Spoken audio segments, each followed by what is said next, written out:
Gunna's career should be dead right now. This is insane to say for a rapper who currently boasts a #1 Billboard hit at the time of this recording, as well as amassing over 30 million monthly listeners on Spotify, and recently reaching a remarkable milestone with over 65 million views in a single month on YouTube. It's clear that Gunna's career isn't going anywhere anytime soon. However, a few months back, news broke that Gunna had betrayed the one person who had been instrumental in shaping his career, Young Thug, to the point where it plunged him into the worst phase of his life. With both fans and critics questioning whether he could bounce back from the regrettable situation he had found himself in, Gunna did something that no rapper has ever done before.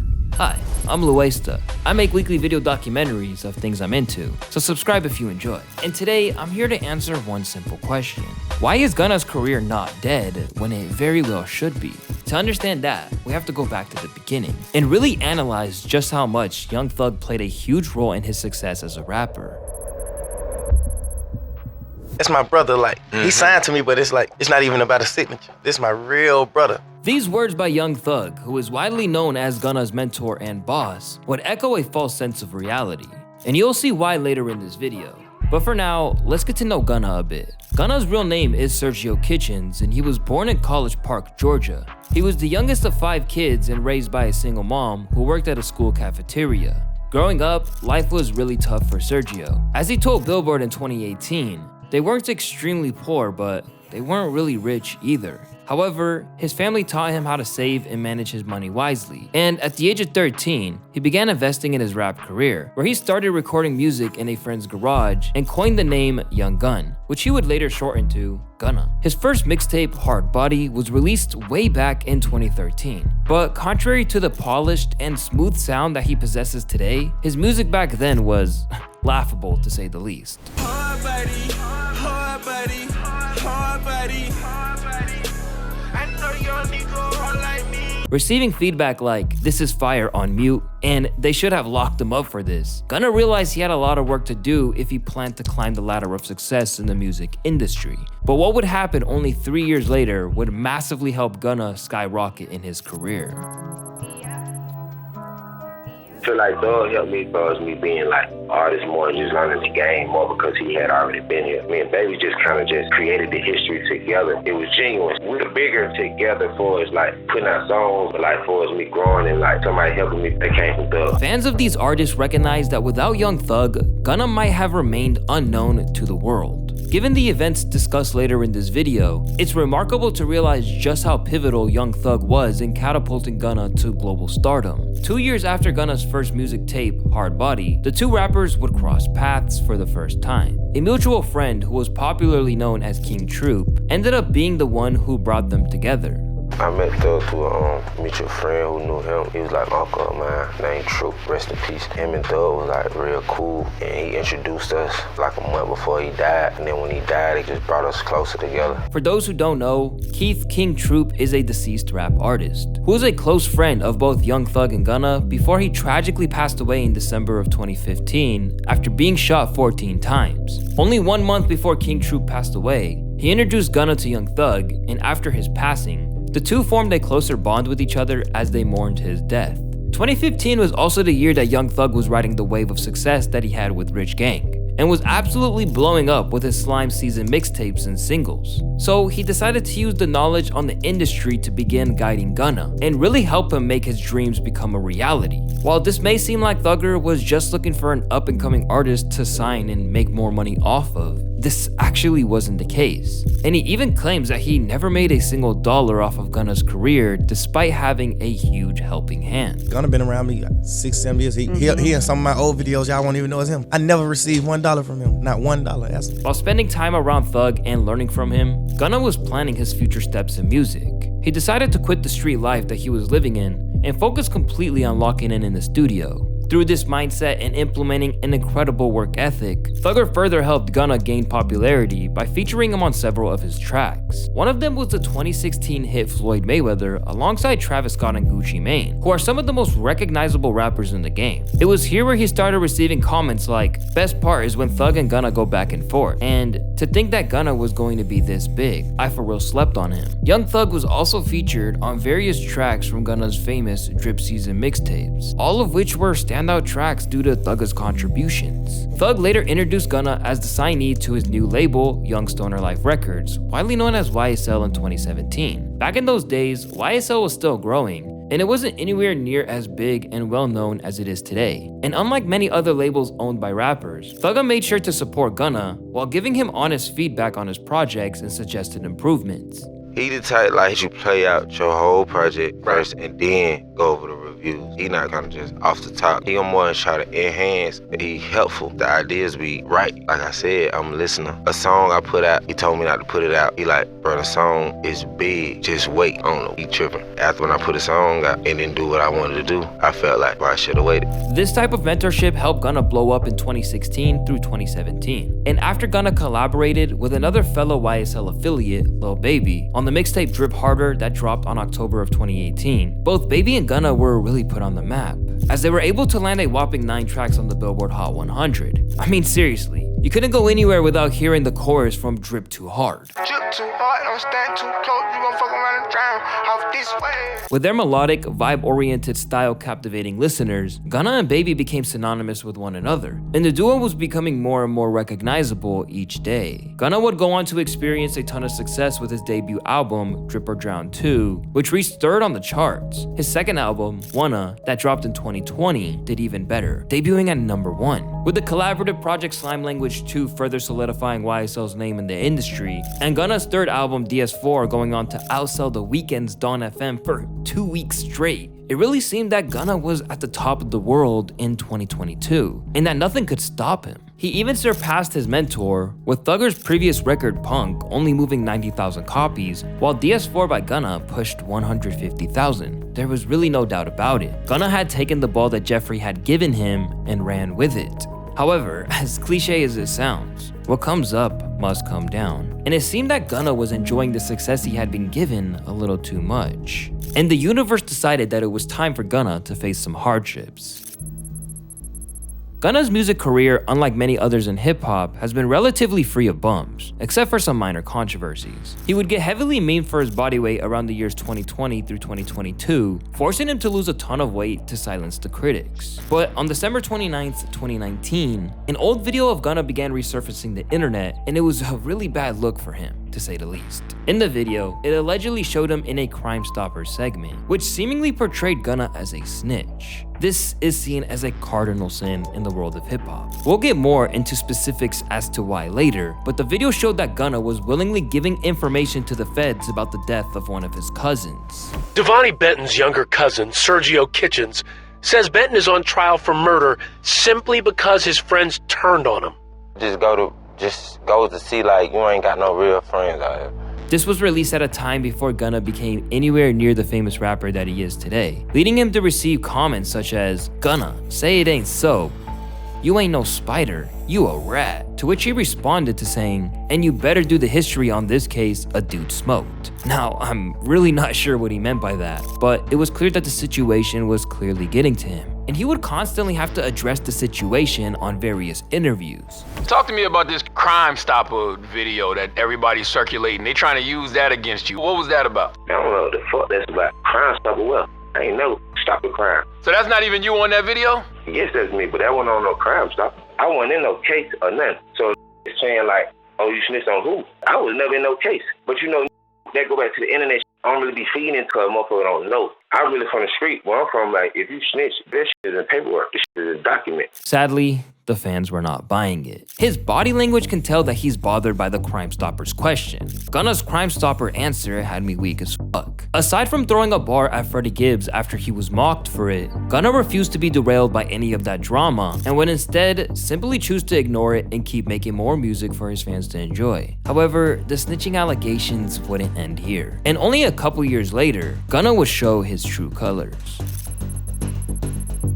Two of the hottest rappers coming out of Atlanta are now in big legal trouble. Young Thug and Gunna now among 28 people charged in a massive gang and racketeering sting out of Georgia. Authorities say they believe the two are associated with the Atlanta-based YSL gang. and they're accused of conspiring to violate the state's RICO Act. Only about 2 years later, in May of 2022, it was reported that Gunna, Young Thug, among 28 other YSL members, were charged in a massive gang and racketeering sting in Georgia, where YSL was being portrayed as a gang instead of any other ordinary record label. This shocked the hell out of fans, and for some time, no one had any idea what was going on. Basically, it turned out that Young Thug was not only a rapper, but also a gang leader, and was using his label YSL as a cover-up for some horrific crimes that he was committing. The charges were heavy, accusing them of violating RICO, which, if you don't know, is the Racketeer Influenced and Corrupt Organizations Act. This law is so broad that just being a part of a group committing crimes, even without direct involvement in the crime, can still get you charged. Thugger was accused of heading a gang that allegedly targeted rappers like YFN Lucci due to an ongoing feud. This took place even while he was incarcerated, and he also faced additional drug and gun charges.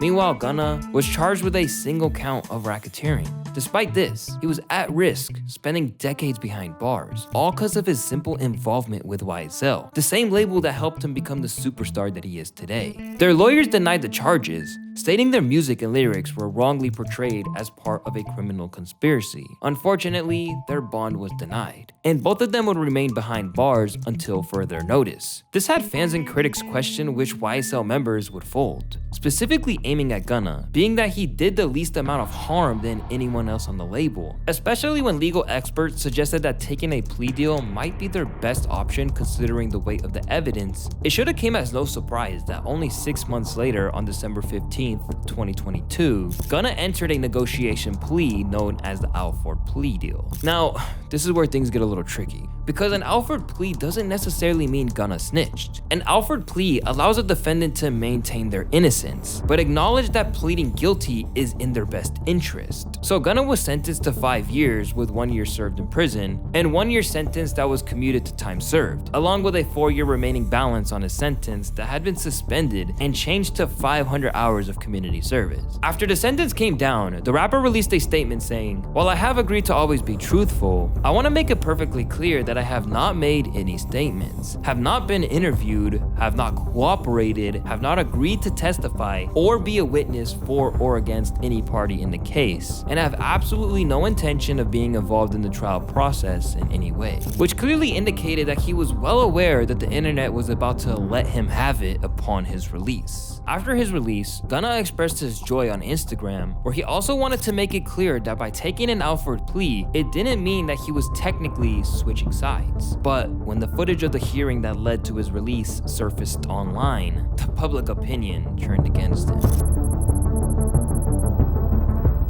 YSL is a music label and a gang, and you have personal knowledge that members or associates of YSL have committed crimes in furtherance of the gang. Yes, ma'am. In a video clip, a judge identifies YSL as both a music label and a gang, and asks Gunna if he's aware of any criminal activities associated with the group. His response is simple, saying, "Yes, ma'am." This simple statement sparked a firestorm on the internet, especially within the hip-hop community on Twitter, with some fans claiming they can't believe he would do something like this, and others trying to defend the fact that an Alford plea isn't really snitching.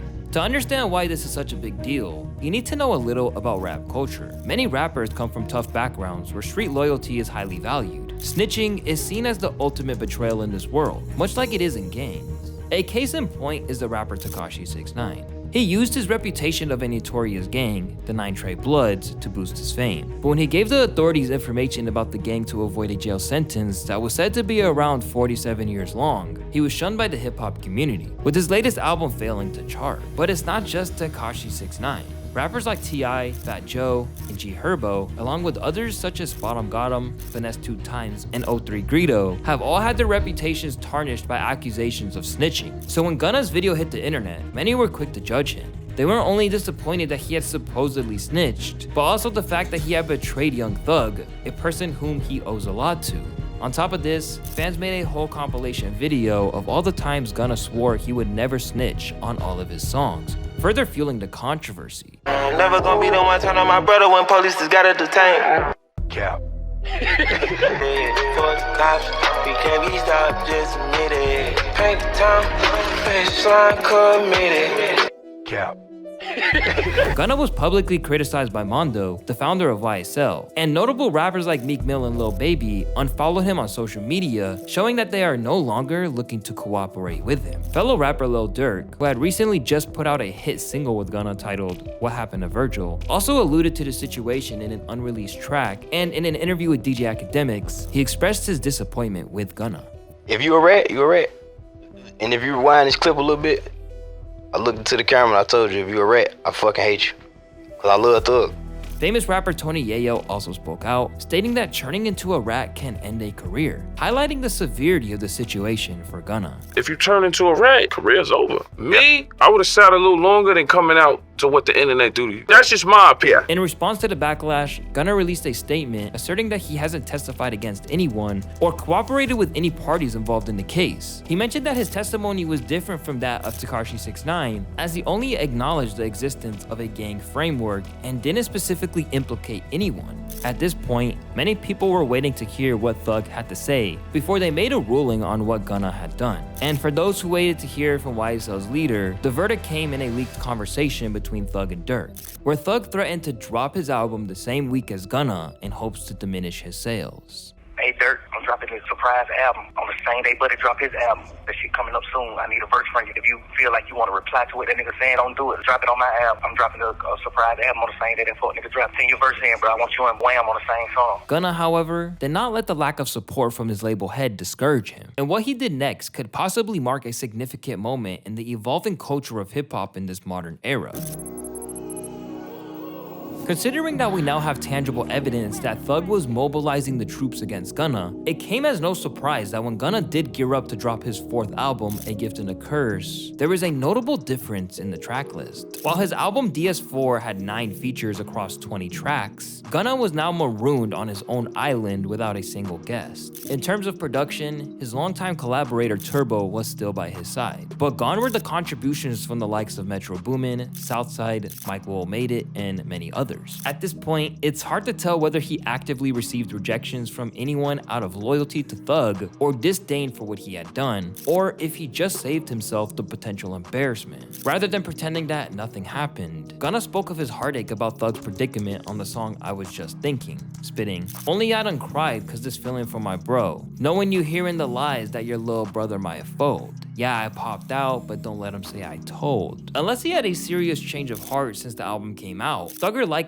isn't receptive to these confessions, nor is anyone who is horrified by his alleged ratting. But what the record's release has proven is that plenty of people are. And perhaps even more unthinkably, he is still competing with Thugger and outshining him in some ways. In the case of Thugger's former protege's album, Gunna shifted 85,000 copies of A Gift and a Curse in its first week, making it the 3rd highest debut for a hip-hop album this year, and surpassing what he was projected to sell by 5,000 copies. Meanwhile, Young Thug's album, Business is Business, sold just 89,000 copies, which is still very impressive, but it falls short of the estimated 110,000 that he was anticipated to sell. Before Thug released the project, it was expected that hip-hop would rally around its embattled artist. Not to mention that it had features from heavy hitters like Travis Scott, Drake, 21 Savage, Future, Lil Uzi Vert, and many more. Basically, the kind of artist you send when you're looking to do numbers. As I explained a minute ago, Gunna managed to pull in 85,000 with no features, and he still sold only 4,000 less than his mentor, who had all of the added streaming incentives at his disposal. So how did he manage to do this? For starters, we have the fact that the music on A Gift and a Curse is undeniable and is resonating with audiences. Whereas someone like Tekashi was always an outlier bordering on novelty, Gunna has been an architect of the modern trap sound in a lot of ways, right down to its vocabulary. I feel like me and Lil Baby, we like the new generation for the young generation. It was swag back then. Now it's drip now, you know what I'm saying? And I'm popping that drip, baby popping that drip. I feel like we setting a tone for younger kids. That's our fan base. Our fan base is the young crowd. Like, we got OGs too. This the young crowd. Appealing to a fan base which begins in its teens, the changing of the guard that hip-hop has experienced could also be crucial when it comes to how Gunna has gotten away scot-free. Now recognized as the biggest genre in the world, hip-hop is as popular in suburbia as it is in the streets. Raised in an era where IG antics from your favorite rappers are commonplace, these fans have a different value system where clout has overtaken realness. As a result, we're reaching a point where the authenticity or seal of approval from the streets is no longer seen as pivotal to a successful rap career. Just look at someone like Lil Mabu. A private school kid cosplaying as a gangster would have never taken off previously, but in today's era, he's got a real shot at a lucrative rap career. Although what Gunna did in taking the plea deal will always garner the disapproval of people like Boosie or Tony Yayo, who are traditionalists molded by the streets, someone who's hopping onto Rap Caviar to see what they're adding to their upcoming playlist aren't going to be too worried about what allegiances a rapper may or may not have. Instead, they're just looking for the next track that they'll bump in the whip, or give them that extra push for another set in the gym. This, in a nutshell, explains why Thugger's project only narrowly outsold Gunna's album. In terms of singles from either album, Gunna's Fuck You Mean has landed on #1 on the Billboard charts, outpacing every track from Business is Business from Young Thug. And if you look at YouTube comments for the song, it tells you everything you need to know. Talent overshadows hate regardless of the situation. This dude can't be denied. Gunna really showed him, LOL. The album goes crazy. While there is a certain portion of the audience who aren't willing to acknowledge what Gunna did differs from someone like Tekashi 6ix9ine, the vast majority of hip-hop listeners today are more focused on the music than the street politics that surround it. As a result, as long as he keeps cranking out the 808 heavy, ready-made hits that he built his brand from, there's always going to be an audience for Gunna. And now that he's proven himself to still be a coveted commodity on the charts, don't be surprised if his next album has a few features from some majorly big names too.